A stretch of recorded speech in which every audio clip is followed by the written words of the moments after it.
नमस्कार मेरे किसान साथियों, आपके चैनल एग्रीबडी अदैत में आप सभी लोगों का स्वागत है। दोस्तों आज मैं फिर हाजिर हूँ आप सभी लोगों के लिए आलू के भाव लेकर। और आज दोस्तों 2 जनवरी है, ठीक है, 2 जनवरी 2023, दूसरा दिन नई साल का। और आज हम बात करेंगे कौन कौन सी मंडियों में इस समय तेज़ी आई है आलू में, कौन कौन सी मंडियों में मंदा है, और नए आलू का क्या स्थिति है, और पुराने आलू के कौन कौन से खेतों में रोग आने लगा है, और जो बम्पर फसल का एक साथ हल्ला शुरू हुआ था, अब जो बम्पर फसल वाले हैं वो कहाँ गायब हो गई, ठीक है। और मैंने बोला था कि फसल अब तक बढ़िया चल रही है, आगे की पता नहीं है। अब कंडीशन ये है कि जो बाजरा के खेत थे, जो हल्के खेत थे, उनमें रोग आया है, और बैक्टीरियल ब्लाइट, पत्तों पे कालापन, पत्तों पे एक साथ पीलापन, जो खेत हरे दिख रहे थे, बढ़िया खेत थे, उनमें एक साथ पीलापन खेतों में दिखने लगा है। तो चलिए दोस्तों शुरुआत करते हैं। मेरा नाम वैभव शर्मा है और आप सभी लोग देख रहे हैं अपना फेवरेट यूट्यूब चैनल एग्रीबडी अदैत, जिसमें कि हम आप सभी लोगों को आलू के पूरी परिस्थिति के बारे में, सभी किसान भाइयों को जो आलू करते हैं उसके बारे में अवगत कराते रहते हैं। आज खूब ठंड है, बढ़िया, और कोहरा पड़ रहा है, बहुत धूप रही बीच में, कई धूप अब तक मतलब 2-3 दिन पहले तक इतना भयंकर गर्मी रहती थी, कुछ पूछो मत दिन में। और इस समय खूब ठंडा है 2 दिन से। और इस समय बहुत से लोग थे जो दवा लगा रहे थे, उन्होंने बंद कर दिया अपना काम, क्योंकि दोस्तों इस समय जो मजदूर हैं जो दवा वगैरह लगाते हैं वो भी काम पे नहीं आते हैं। और ठंड में दोस्तों कोई भी नहीं चाहेगा कि हम खेतों में काम करें, और इस समय ठंड भयंकर है। और आप जो समझ लीजिए इस ठंड का क्या फ़र्क पड़ेगा आलू की आने वाली फसल पे, उसके बारे में बात करेंगे। और मतलब एक साथ ये कैसे खेतों में आने लगा, जैसे जो बाजरा की खेती है, जो हल्की खेती है, उनमें रोग कहाँ आने लगा, और ब्लाइट का क्या असर दिखने लगा, इसके ऊपर बात करेंगे दोस्तों। और कौन कौन से खेतों में इस समय ज़्यादा असर दिखाई दे रहा है, और कुछ आलू के भविष्य के बारे में भी चर्चा करेंगे। तो सबसे पहले बात करेंगे दोस्तों मंडियों के भाव की, जो कि कई दिन कल भी मैंने नहीं बता पाए थे लाइव की वजह से। आज मैं मंडियों के भाव बताता हूं आप लोगों को। तो बेंगलोर की बात करें आज, तो पुराने आलू जो आगरा के जो VVIP एक्स्ट्रा सुपर आलू हैं वो 23 से लेकर 24 रुपये किलो तक बिके हैं। हल्के क्वालिटी के 20 से लेकर 21 रुपये किलो तक बिके हैं। और हर साउथ की मंडी में इंदौर के आलू की अराइवल है, और इंदौर के आलू का धीरे धीरे करके छिलका टाइट होता जा रहा है, और उसकी मांग काफ़ी बनी हुई है। बात करें दोस्तों गुवाहाटी की, तो गुवाहाटी में जो पंजाब का आलू है, जो रेलगाड़ी जो रैक पहुंची है जो पंजाब की, उसके बारे में मैं जिक्र नहीं कर पाया हूँ। वो रैक गुवाहाटी में 21 बक्से की दोस्तों पहुंची थी, मैंने 3-4 दिन पहले जिक्र किया था। वो उसका रेट 10 से लेके 11 रुपये किलो खुला है, और हल्की क्वालिटी के आलू 9 से 10 रुपये किलो बिक रहे हैं। फरुखाबाद का आलू जो गुवाहाटी मंडी में जा रहा है वो 11 से 12 रुपये किलो बिक रहा है, और हल्के 8 से 10 रुपये किलो बिक रहे हैं। गुलाबबाग बिहार का आलू जो गुवाहाटी मंडी में पहुंच रहा है वो 9 से 10 रुपये किलो बिक रहा है, और हल्की क्वालिटी का 8 से लेकर 9 रुपये किलो बिक रहा है। बंगाल का आलू जो नया जो खुद के कच्चा जा रहा है वो बिक रहा है 10 से 11 रुपये किलो, और हल्के क्वालिटी के 9 से लेकर 10 रुपये किलो बिके हैं। बात करें जोधपुर मंडी की दोस्तों, तो जोधपुर मंडी में जो एक्स्ट्रा सुपर आलू बिके हैं पंजाब वाले, वो 7 से 9 रुपये किलो बिके हैं, और हल्के क्वालिटी के 6 से लेकर 7 रुपये किलो, और यूपी के 7 से 9 रुपये किलो, और हल्के बिक रहे हैं 6 से 7 रुपये किलो। यही सेम रेट मतलब यूपी और पंजाब का आलू जो गुवाहाटी मंडी में वो सेम रेट बिक रहा है, ठीक है। बात करते हैं दोस्तों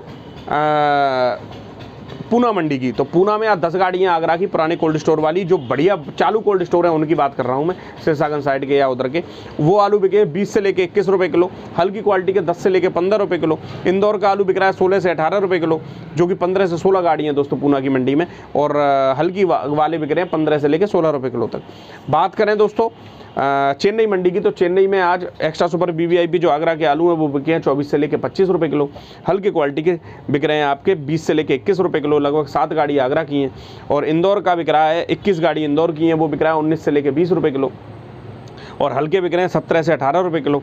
और कोलार का दोस्तों आलू बिक रहा है 25 से 30 रुपये किलो, और VVIP 35 रुपये किलो तक बिके हैं, और हल्के आलू बिक रहे हैं 18 से लेकर 19 रुपये किलो तक। बात करें दोस्तों दिल्ली आज़ादपुर मंडी की, तो दिल्ली आज़ादपुर में लगभग 120 से 25 गाड़ी हैं आज, और पंजाब के जो आलू हैं वो 65 से 70 गाड़ी हैं, और हरियाणा पंजाब के जो मिला के बात करें, और जो बढ़िया आलू हैं वो बिक रहे हैं आपके 420 रुपये तक, हल्के क्वालिटी के आलू बिक रहे हैं 350 रुपये तक।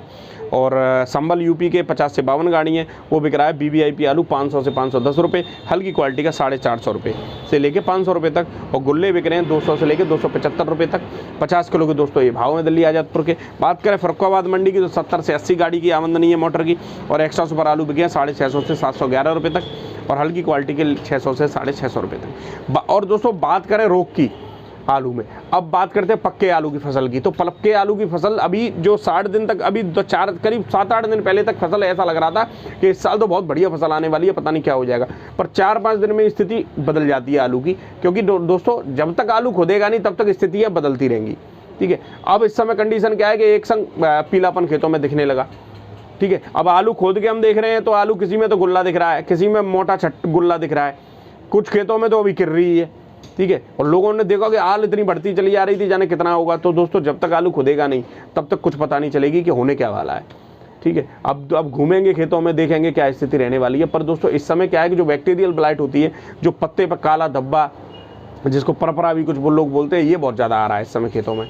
तो किसान भाई सोच समझ के ब्रांडेड कंपनियों की जो भी दवाएं उनको इस्तेमाल करें। और अगर किसी खेत में दिक्कत दिखती है तो अपने देखो, जो सरकार ने क्या कर रखा है, सरकार का जो नियम है दोस्तों कि जो लोग दुकान दवा की चलाते हैं, या तो वो एग्रीकल्चर का उनके पास डिप्लोमा होता है, या बीएससी एग्रीकल्चर होते हैं, या किसी की गाइडलाइन में काम करते हैं, ऐसे होती है व्यवस्था। तो दोस्तों आप क्योंकि इसका कोई डॉक्टर तो है नहीं है, डॉक्टर हैं एग्रीकल्चर के बैठे हैं, लोग कह तो देते हैं कि एग्रीकल्चर विभाग में पता करो, वहाँ पे कोई व्यवस्था नहीं है, ना किसी को कोई जानकारी रहती है। उससे ज़्यादा जो 20 साल पुराना या 5 साल पुराना 10 साल पुराना दुकानदार है उसको जानकारी रहती है। ठीक है, ना कोई खेतों पे आगे देखता ना कुछ होता। ये सब चीज़ें क्या है कि दुकानदार जब एग्रीकल्चर और इनको जब लाइसेंस हम लोगों को मिलता है तो ये हम डिप्लोमा डिग्री देख के लाइसेंस मिलता है, ऐसे लाइसेंस नहीं मिलता है। तो लोगों को जानकारी होती है, वही दुकान चला पाता है, नहीं तो कोई भी खाद बीज की दुकान खोल ले, क्योंकि लोगों के दिमाग में ये रहती है खाद बीज की दुकान में तो बहुत बड़ा पैदा होता है। पर दोस्तों ब्रांड आ जाती है जहाँ पे आड़े, वहीं ब्रांड के टाइम ब्रांड जो बेचता है कि एक तो ज़्यादातर 90% लोग ब्रांडेड नहीं बेचते हैं, 10% लोग ही ब्रांडेड कंपनी के आइटम बेचते हैं, 90% नहीं बेचते हैं दोस्तों। तो उसमें भी दिक्कतें आती हैं किसानों को। तो क्या होता है, और कुल मिला के ज़्यादातर किसानों को, आलू वाले किसानों को तो खासकर खाता चलता है, हिसाब होता है आलू खुदने पे। तो भाई जब हिसाब आलू खुदने पे हो रहे हैं तो तुमको ब्रांड नहीं मिलने वाली है, फिर तो तुमको जो चीज़ दुकानदार देगा वो तुमको लेनी पड़ेगी। तो ये भी सोच समझ के काम करें। अभी मैं किसी दवा के बारे में जानकारी आपको देता हूँ, देते रहते हैं हम दोस्तों, जनरली देते रहते हैं, पर आप ये समझो कि हर किसान की आलू के खेत की परिस्थिति अलग होती है। तो आप फ़ोन करें मुझसे, फ़ोन से दवा पूछें, तो पहली बात तो फ़ोन से दवा पूछ के मैं आप लोगों को, बहुत से किसानों को अगर जनरली कोई दिक्कत नहीं है तो मैं बता देता हूँ। बाकी दोस्तों नहीं बता पाता हूँ, क्योंकि क्या स्थिति परिस्थिति रही होगी, कितना इन्होंने खाद लगाया होगा, क्या होगा वो वही जाने। ठीक है, जिन किसान भाइयों ने डीएपी की अत्यधिक मात्रा में इस्तेमाल की, और यूरिया का इस्तेमाल ऊपर से ज़्यादा किया है, उन खेतों में रोग आ जाता है। अभी एक किसान मेरे पास आए, उन्होंने कहा शर्मा जी मेरा 5 बीघा खेत था और मैंने 1 कट्टा डीएपी का 1 कट्टा यूरिया का 2-3 दिन पहले मारा था, और जैसे ही लगाया तो खेत बैठ गया मेरा। अब बताओ, लोग सोचते हैं कि डीएपी यूरिया मैं ऊपर से लगा दूंगा तो एक साथ खेत में ताकत आ जाएगी, पर ऐसा नहीं होता है। अगर आप अत्यधिक केमिकल की इस्तेमाल दुनिया भर का ऊपर से लगाओगे, जो देखोगे नहीं, ना तो कोई मिट्टी की जांच तो कोई कराता नहीं है। सबसे पहला काम मिट्टी की जांच कराना है, चलो वो नहीं हो पाता है, नहीं लोग करा पाते हैं, लोगों को जागरूकता नहीं है। पर दोस्तों जो लोग आपको मैं बताऊं, जो लोग इन कामों को कर लेते हैं, मिट्टी की जांच करा ली तो पता चल जाती है। पर बहुत से लोगों को विश्वास नहीं है मिट्टी की जांच पे। लोग हमने जांच करा दी, रिपोर्ट कैसी आएगी, सही आएगी गलत आएगी। प्राइवेट कंपनियों पे जांच कराते हैं, वो लोग अपने कंपनी के प्रोडक्ट नीचे लिख देते हैं कि ये लगाइए इस खेत में। ठीक है, ऐसे जनरली कोई नहीं बताएगा कि ये लगाइए ये लगाइए, ये बड़ा वो दिक्कत वाली बात रहती है। पर धीरे धीरे करके हम लोगों को जागरूक होना पड़ेगा, और जागरूकता तब होगी जब हम लोग जागरूक हो जाएंगे तो सारे तंत्र ठीक हो जाएंगे। कल एक मैं ग्रुपों में चर्चा देख रहा कि एक आड़तिये ने मुंबई का एक आड़तिया होगा, कोई चोरी होगा, उसने गाड़ी मंगाई किसान की, या व्यापारी किसान की मंगाई, 17.5 रुपये किलो वो गाड़ी बेची उसने। मतलब किसान का आलू मंडी में 17.5 रुपये किलो बिका, तो उसी मार्का का आलू उसने कहीं 24.5 रुपये किलो में गाड़ी पलटी करी होगी, डायरेक्ट बेच दी होगी किसी और मंडी में, वहाँ बिका जाकर।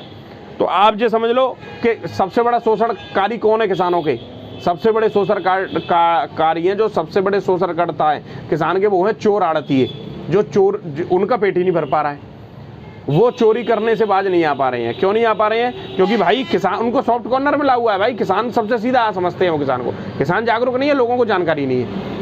90% लोगों को जानकारी नहीं है, ना तो वो दवा के बारे में जानकारी कि कौन सी लगनी चाहिए, ना तो वो बिक्री के बारे में जानकारी। वो सिर्फ दिल महसूस के रह जाते हैं कि भाई ये मेरा नुकसान हो गया, अरे वहाँ आड़ती ने जा रेट कह के मंगाई और जा रेट करके बेचती। तो भाई वो सबसे बड़े शोषणकर्ता वो हैं। तो इन लोगों के लिए जो चोर है, अब मैं आप लोगों से निवेदन करूंगा कि अगर किसी भी किसान का किसी भी आड़तिये ने शोषण किया हो, बिल बना करके भेजा होगा उसने, या कोई भी भेजा होगा, या वो पैसा नहीं दे रहा हो, तो आप मुझे कमेंट में लिख के बताएं, और उस किसान का नंबर, अपना नंबर मुझे सेंड करें कमेंट में लिखकर। आपके साथ इस साल अगर किसी आड़तिये ने शोषण किया हो, उस चोर आड़तिये का नंबर मुझे बताएं, मैं उसको हाईलाइट कर दूंगा, आपको मैं आश्वासन देता हूँ, अगर ऐसा कोई हो तो मेरा व्हाट्सएप नंबर फेसबुक पे मिल जाएगा आप लोगों को ग्रुप में। फेसबुक पे अपना ग्रुप है, वहाँ पे मैं उस पोस्ट को डालूंगा, आपका नाम लेकर किसान का बाकायदा गांव के हिसाब से, और जिस आड़ती के यहाँ आपने भेजा होगा उसने आपका शोषण किया, चाहे मुंबई हो चाहे ऑल ओवर इंडिया में कहीं भी हो, उसको मैं फेमस कर दूंगा अपने चैनल के थ्रू। बिल्कुल 1 मिनट नहीं सोचूंगा, अगर मुझे ठीक लगेगा पूरी कहानी कि हाँ अगर ये काम हुआ है तुम्हारे साथ, तो उसको मैं फेमस करने में देर नहीं लगाऊंगा, जिससे हज़ारों किसानों का फ़ायदा होगा, हज़ारों व्यापारियों को फ़ायदा होगा, जिससे वो लोग अवेयर रहेंगे कि भाई उसके यहाँ चोरी होती है, उसके यहाँ हमारा शोषण होगा, वहाँ हम अपना आलू नहीं भेजें। तो एक ये मुहिम इस साल 2023 में हमको नहीं चलानी है। किसी भी कोल्ड वाले ने अगर किसान का किसी का शोषण किया हो उसका मेरे को बताएं, मेरे को व्हाट्सएप पर लिख के दें, ठीक है। आप व्हाट्सएप नंबर नहीं हो तो फेसबुक पे एग्रीबडी अदैत के नाम से अपना ग्रुप है, वहाँ पे आप मेरे को भेज सकते हैं, ग्रुप में आप पोस्ट कर सकते हैं, मैं उसको पढ़ लूँगा। अपना नंबर कमेंट में दे सकते हैं, नीचे कमेंट में लिख सकते हैं। यही दोस्तों धीरे धीरे करके हम लोगों को मुहिम चलानी है, और जिससे किसानों का शोषण नहीं होना चाहिए। बहुत से लोग ये कहते हैं मुझसे कि अरे शर्मा जी आप अकेले क्या कर लोगे, ठीक है। तो मैं ये सोचता हूँ कि अकेला तो आदमी वो काफ़ी, अकेला कहाँ हूँ मैं, मेरे पीछे तो 75,000-74,000 किसान है मेरे साथ, ठीक है। तो अकेला क्या होना है इसमें, तो अकेले नहीं है ना दोस्तों। तो बाकी वीडियो अगर अच्छा लगा हो तो लाइक करना, शेयर करना। धन्यवाद मेरे किसान साथियों, आपका दिन